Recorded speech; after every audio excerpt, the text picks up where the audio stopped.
Tapi untuk secara spesifiknya, trigonometri itu pengertiannya adalah cabang ilmu matematika yang mempelajari tentang hubungan antara besar sudut dan panjang sisi pada sebuah segitiga. Nah, kali ini saya ingin menjelaskan tentang materi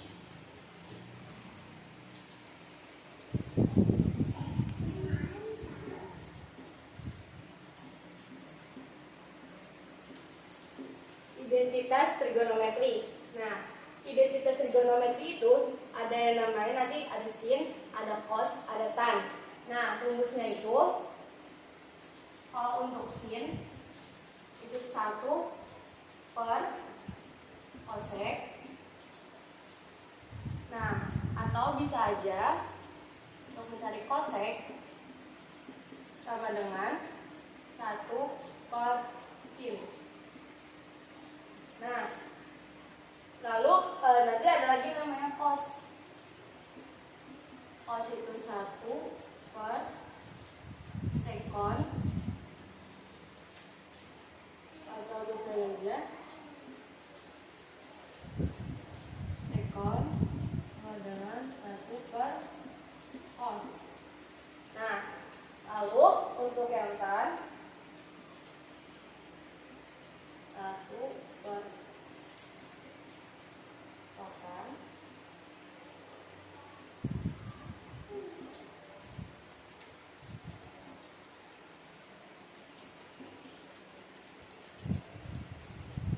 Nah, jadi materi ini tuh sebenarnya untuk kayak contoh ada misal kayak soal sin x sama sin x ditambah cosec x sama dengan 1. Nah, kan kalau contohnya sin sama cosec dijumlahkan tuh nggak bisa ya.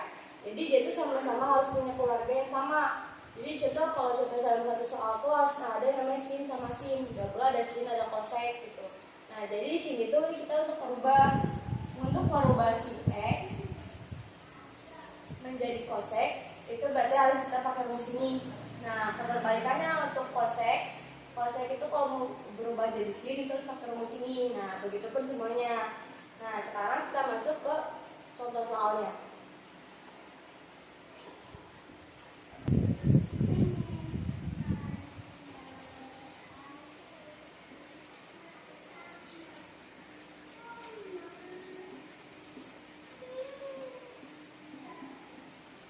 Nah, kalau dari soal kayak gini kan nggak mungkin nih kita jumlahin karena si kotan sama si x itu berbeda. Jadi itu kayak kita punya dua keluarga.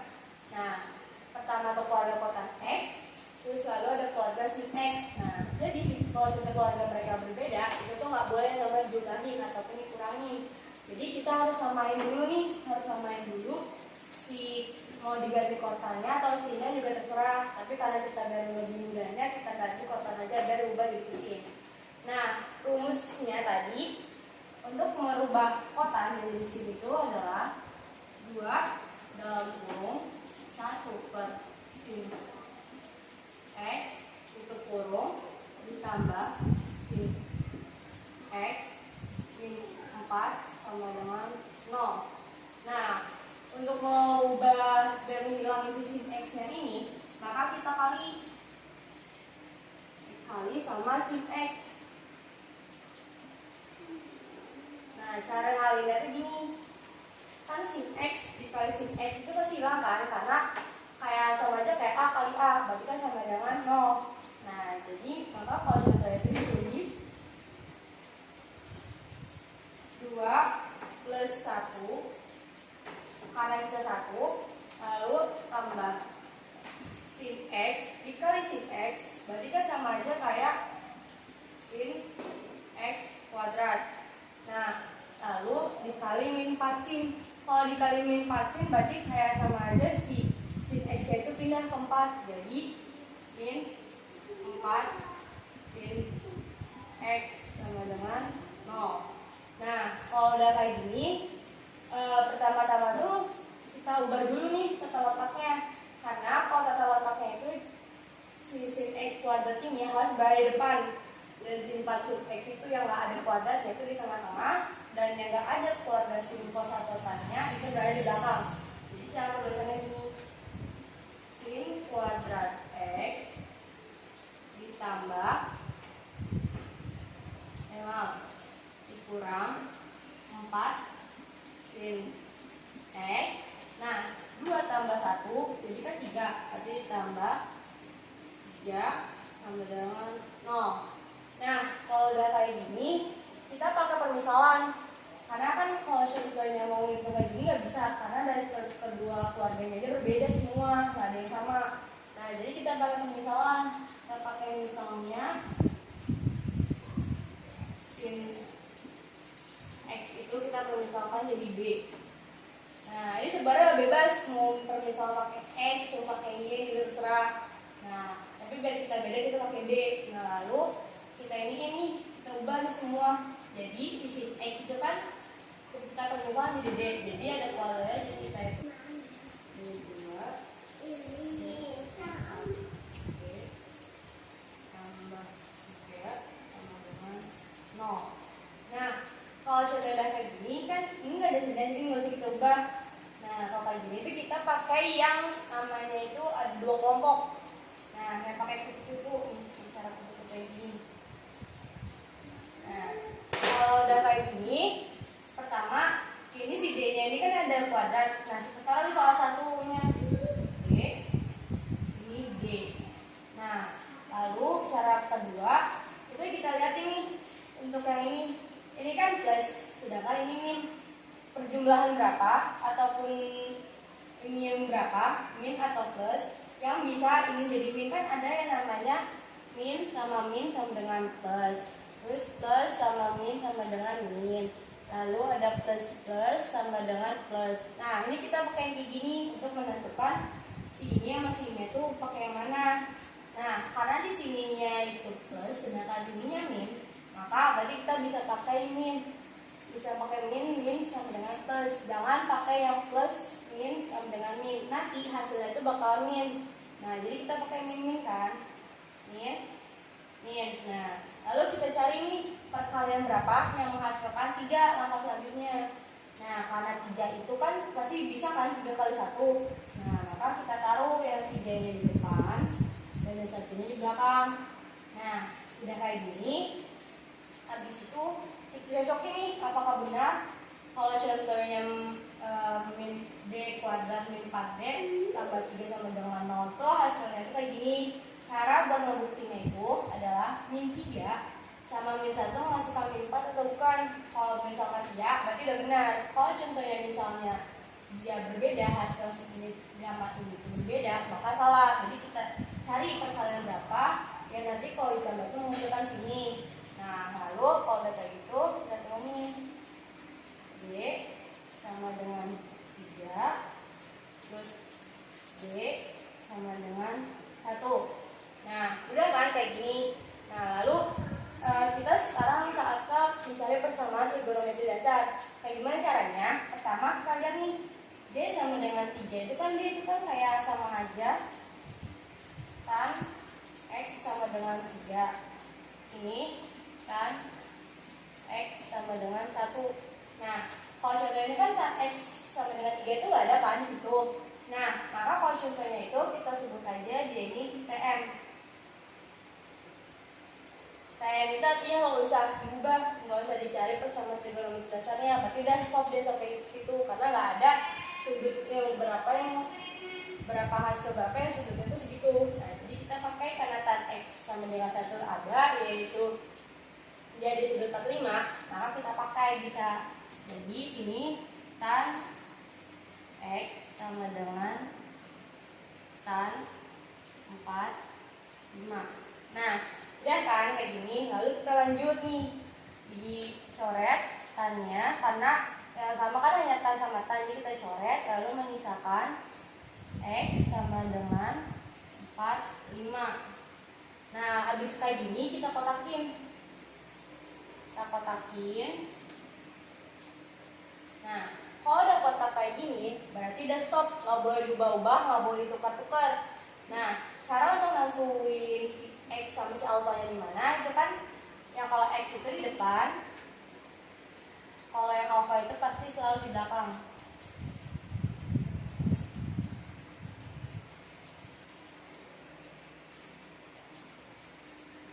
Nah, udah kayak gini kita masuk ke untuk mencari persamaan trigonometri dasarnya. Nah, lalu kan kalau udah X sama dengan 45 tadi, kita masukin nih ke persamaan trigonometri dasarnya. Rumusnya itu kan tadi dia itu sin kan. Kalau sin itu X sama dengan alfa tambah K titik 360. Nah, kayak gini kan rumus pertama, karena sini tuh ada 2 rumus, jadi kita pakai rumus pertama dulu untuk mencari ininya HP-nya. Nah, kalau udah kayak gini kita masukin si X-nya, alfanya tambah K titik 360. Nah, pertama itu kita cari K0. Nah, caranya itu ini kita tuh bisa nyari dari K0, K1, K2, bahkan K-1 juga bisa. Tapi karena ini kan batasnya itu sampai 0 X 360. Umumnya itu mencari pakai pasti sampai 360 kan. Nah, berarti kalau contohnya 360 dari ini kita dengar dari 0, nggak boleh pakai min. Kalau pakai min berarti kan sama aja melewati batas kan. Nah, makanya kita pakai K0. Nah, kalau boleh K0, untuk cara cepatnya itu tuh kan K0 nya itu si K-nya itu berarti 0. Jadi kayak gini aja. 0 dikali 360 kan hasilnya 0 ya. Ditambah 45 jadi hasilnya 45. Nah, ini masih bisa kan sampai 360, masih belum maksimal. Maka kita lanjutin lagi K1. Nah, kalau contohnya K1 kan 1 dikali 360 dan 45 itu udah habis kan. Nah, maka udah kita sampai stop sampai K0, berarti K1 nya nggak usah. Nah, caranya kayak gitu. Nah, lalu kita masuk ke rumus yang kedua. Rumus yang kedua itu X sama dengan dalam kurung 180 dikurang 45 ditambah K titik 360. Nah, kalau udah kayak gini, ini kan sebenarnya rumusnya itu 180 min alfa. Nah, karena si alfa kita udah ke 45, jadi kita langsung tulis aja kayak gini ya. Nah, udah kayak gitu. Jadi kita jumlahin dulu nih, kita hasilin. Kita hasilin 180 dikurang 45 itu kan 135 ditambah K titik 360. Nah, udah kayak gini, kita masukin K0 nya. K0 nya 1 K 0 dikali 360 kan pasti 0 ditambah 135 jadi 135. Nah, kalau untuk K1 pasti kan nggak bisa kan. Kalau contohnya 1 dikali 360 ditambah 135 itu hasilnya jadi 495. Nah, kalau 495 itu kan udah mentok tuh sama 360, berarti stop sampai K0. Nah, jadi HP-nya itu atau himpunan penyelesaiannya kita bisa lihat itu kita urutin dari paling terkecil. Nah, karena yang paling terbaik 45, lalu dan yang paling terbesar itu 135 dan 135. Nah, dan kalau kayak gini berarti udah selesai. Hasilnya itu adalah HP 45 dan 135. Nah, lalu kita lanjut ke materi yang kedua. Nah, sekarang kita lanjut ke materi yang kedua, yaitu persamaan trigonometri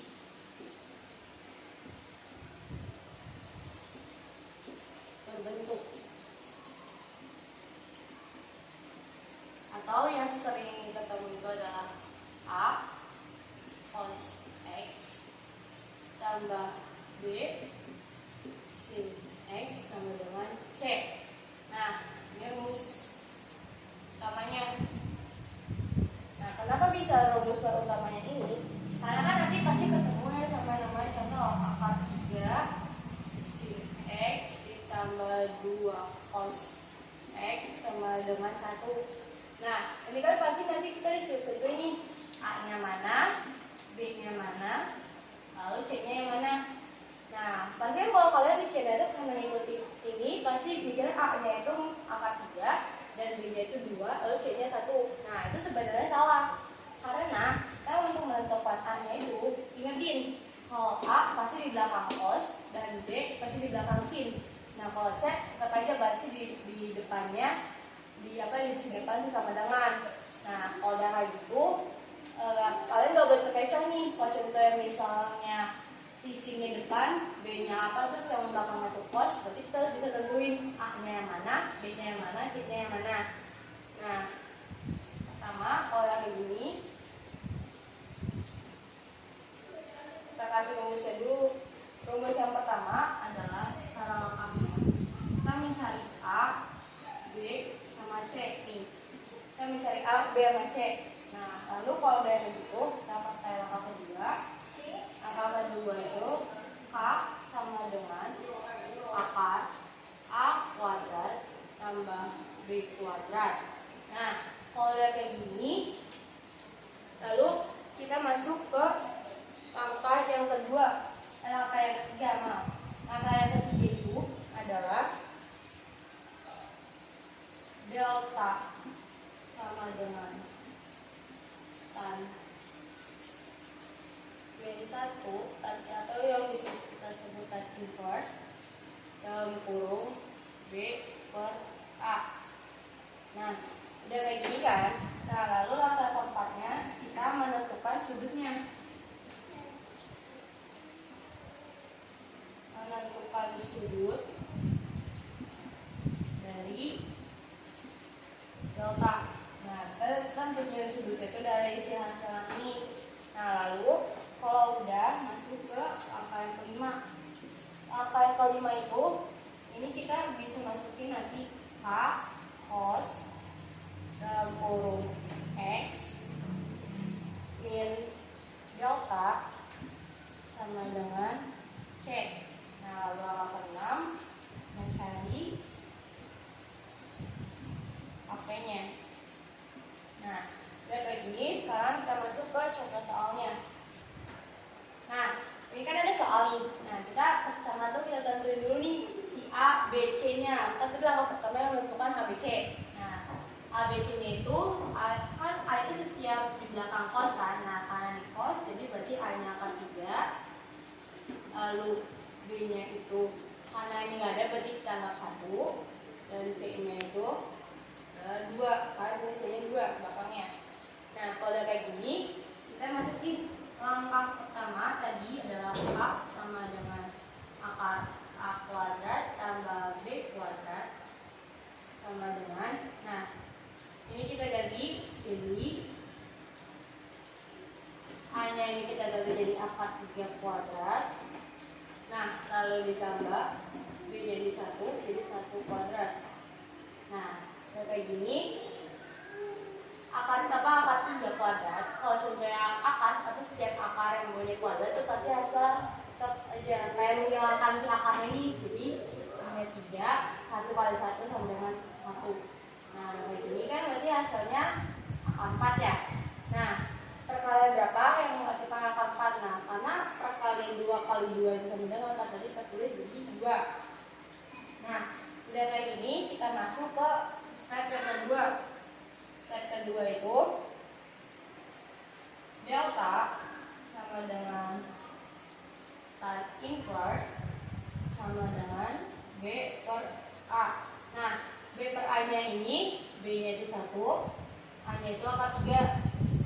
Nah, kalau kayak gini sama aja 1 per 3 akar 3.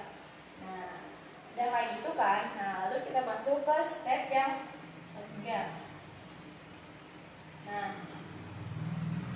lalu langkah yang selanjutnya itu adalah kita cari nih, untuk mencari kuadrat itu kan pasti kita harus tahu nih sudut berapa sih tannya ini. Caranya adalah tan inverse sama dengan kan dalam kurung 1/3 akar 3 kan. Nah, kita dari sini kita bisa lihat nih, karena kan sini bukan min ya, karena kan si cos sama sin itu berada di kuadrat pertama. Nah, setiap kuadrat pertama itu kan semua sin, kosan, kosek, kotan, sekon itu tuh dia berada di plus, kecuali kalau kuadrat 2, 3, 4. Nah, itu hanya sin kosek, kan kotan, sama kos sekon yang berada di plus, lainnya itu min. Nah, karena ada semua kos sama sin, jadi mereka itu semua berada di kuadrat yang sama, kuadrat 1. Nah, jadi ini nggak ada plus atau min. Kalau udah kayak ini kan gampang kan, jadi kita bisa tentuin si berapa derajat tannya ini. Nah, disitu kan tan sepertiga kali 3 itu kan 30 kan. Maka kita bisa tulis ini sama dengan 30. Nah, udah kayak gini, kita bisa nentuin HP-nya berapa. Nah, sini tuh sama dengan tadi tan X sama dengan tan 30. Nah, ini coret-coret menjadi X sama dengan 30. Nah, bisa kita kotakin. Nah, udah kayak gini, kita langsung lanjut dari HP-nya. Kalau main terus. Nah, sekarang kan kita udah masuk ke step yang terakhir, yaitu tadi kan udah ketemu nih ya, si tanda itu berada di sudut berapa kan? Karena tanda itu tadi kan sepertiga kali 3, jadi ada berada di sudut 30. Lalu kita masuk ke step yang terakhir. Step yang terakhir itu H cos dalam kurung X min delta sama dengan C. Nah, jadi kita tadi bisa masukin aja H-nya tadi kan itunya 2, lalu cos X. Nah, tadi deltanya kan dia 30 kan. Nah, kenapa sih? Itu kan deltanya kelihatan, sedangkan ini cos.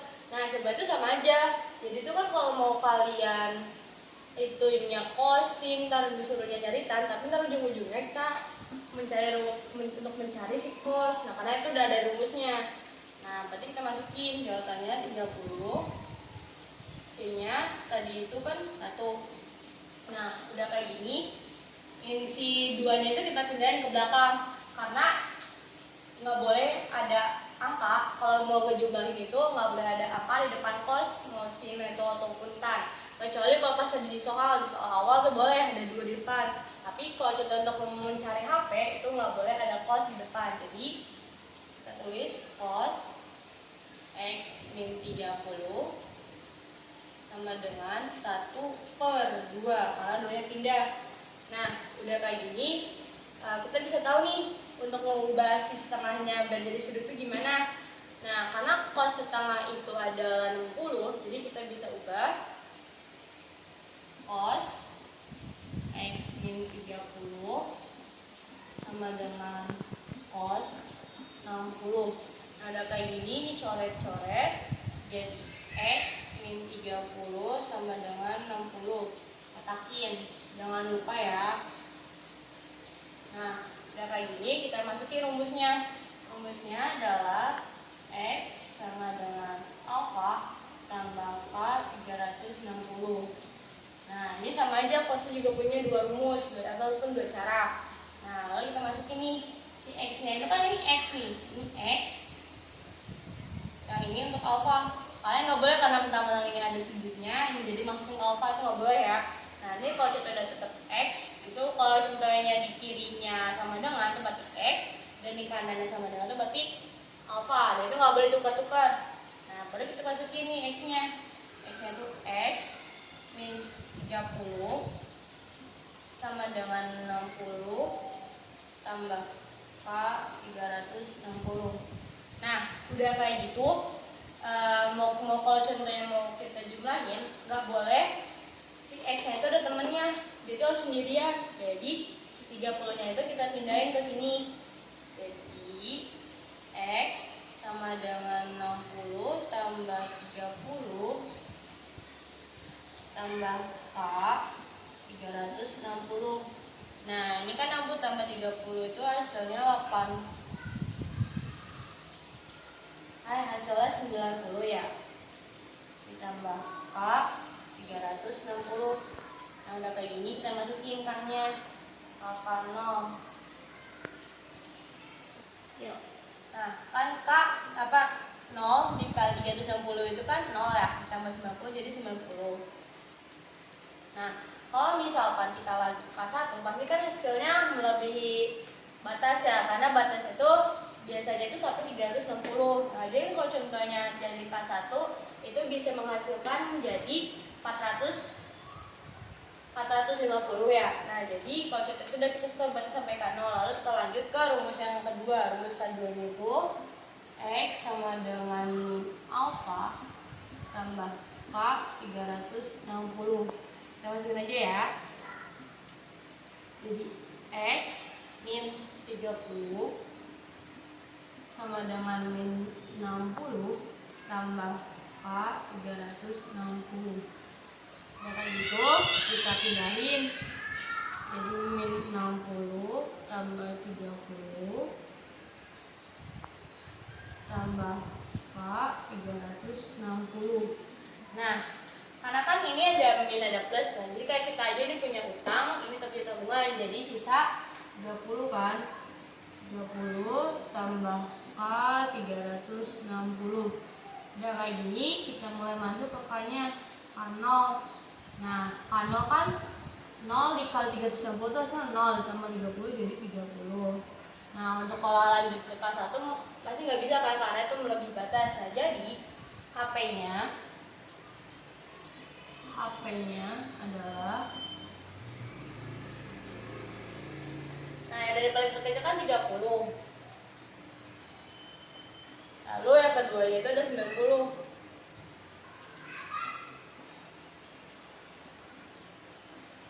Nah, kalau udah kayak gini, berarti udah selesai.